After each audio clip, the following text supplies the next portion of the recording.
And Macon Bibb's 13th and 14th homicides this year are now among the list of cases that detectives with the sheriff's office are investigating. The county coroner believes it could be a sign that this year's numbers will be much like last year's or even worse going into the summer. 41 NBC's Joy Dukes joins us now in the studio with more. Joy. Michael, only 4 months into the year, Macon Bibb is just one murder away from hitting the halfway mark for the number of homicides last year. Coroner Leon Jones says the murders are averaging out at 2 or 3 per month, and with the murders this morning, 2 more families are now left grieving their loss.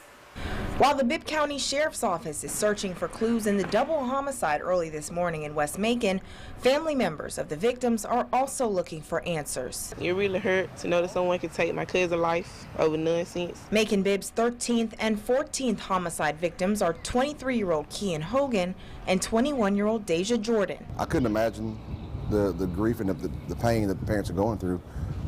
Losing a child that way, I can only imagine it's tough. Both were found dead outside of a home on Bloomfield Drive around 1 o'clock this morning. You got 2 people shot dead. You got a female that's laying by a car. You got a gentleman that's laying in the middle of Bloomfield Drive. Hogan's cousin, Shymia Hart, says it's been a tough day for family members. She never thought it would be someone like her cousin Kean. He didn't bother nobody. He was a sweet and kind person. He loved kids. He was always happy, always had a smile on his face. I just don't understand. Because it's so early on in the investigation, Captain Shermaine Jones says they don't know much.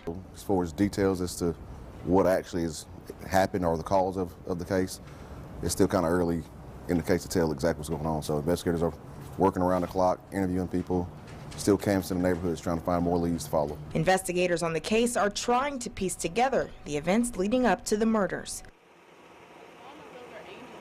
Earlier today, family members of Kean Hogan could be seen at the home where the murders took place, trying to comfort each other while they wait in anticipation to hear from law enforcement. Captain Jones says they're currently following several leads but don't have anything concrete yet.